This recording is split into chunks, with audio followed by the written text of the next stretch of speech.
नमस्कार दोस्तों, आज हम आपको महाराष्ट्र के सह्याद्री पर्वत की गोद में बसे एक ऐसे रहस्यमय स्थान की यात्रा पर ले चलेंगे जहां आस्था, प्रकृति और रहस्य एक साथ मिलते हैं।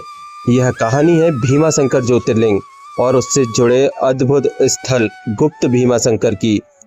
दोस्तों, भगवान शिव के 12 ज्योतिर्लिंगों में से एक भीमाशंकर ज्योतिर्लिंग महाराष्ट्र के पुणे जिले में स्थित है।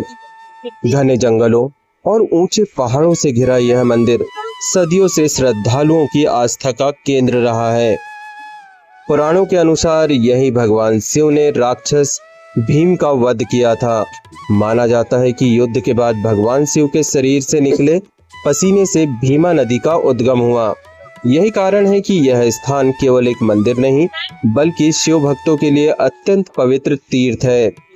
मंदिर में दर्शन के बाद अधिकांश श्रद्धालु अपनी यात्रा यहीं समाप्त कर देते हैं, लेकिन बहुत कम लोग जानते हैं कि इस ज्योतिर्लिंग से कुछ किलोमीटर दूर जंगलों के भीतर एक और अद्भुत स्थान छिपा हुआ है, गुप्त भीमाशंकर।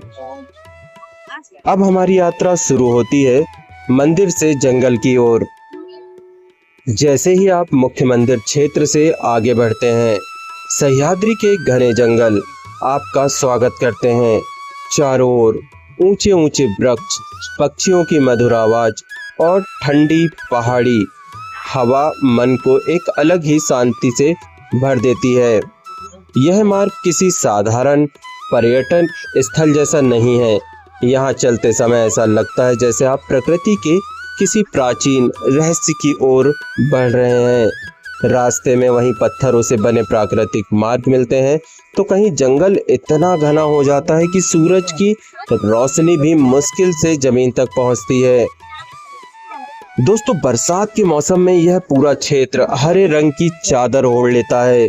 छोटी छोटी जलधाराएं रास्ते के किनारे बहती दिखाई देती है और हर कदम पर प्रकृति अपनी सुंदरता का नया रूप दिखलाती है।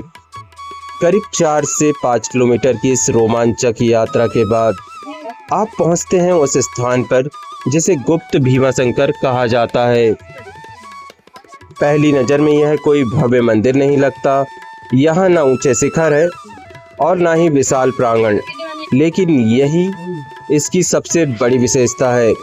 चट्टानों और जंगलों के बीच बहती भीमा नदी के बीच में स्थित है। यह स्थान अद्भुत आध्यात्मिक अनुभव प्रदान करता है।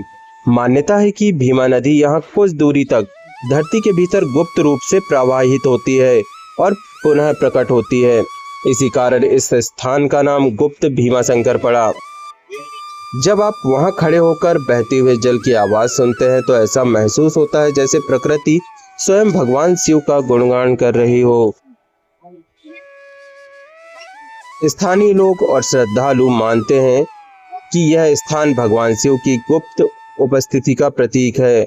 वर्षों से साधु संत और भक्त यहाँ ध्यान साधना के लिए आते रहे हैं। सबसे खास बात यह है कि यहाँ पहुँचने के बाद आपको किसी प्रकार की भीड़भाड़ या शोरगुल नहीं मिलता। केवल जंगल की नीरवता, बहते जल की ध्वनि, मन में उठती एक अद्भुत शांति।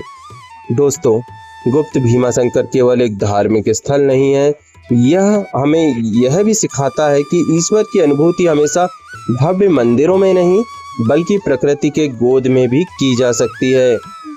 यदि कभी आपको भीमाशंकर ज्योतिर्लिंग जाने का अवसर मिले तो थोड़ा समय निकालकर इस अद्भुत स्थान तक अवश्य जाइए। हो सकता है वहां पहुंचकर आपको भी वही शांति महसूस हो जिसे शब्दों में बयां करना मुश्किल है। आखिरकार गुप्त भीमाशंकर की यात्रा केवल जंगल का एक ट्रैक नहीं बल्कि स्वयं के भीतर की भी यात्रा है। दोस्तों, जब भी आप गुप्त भीमाशंकर जाएं तो दिन में ही जाएं, क्योंकि जंगल बहुत ही घना है और यह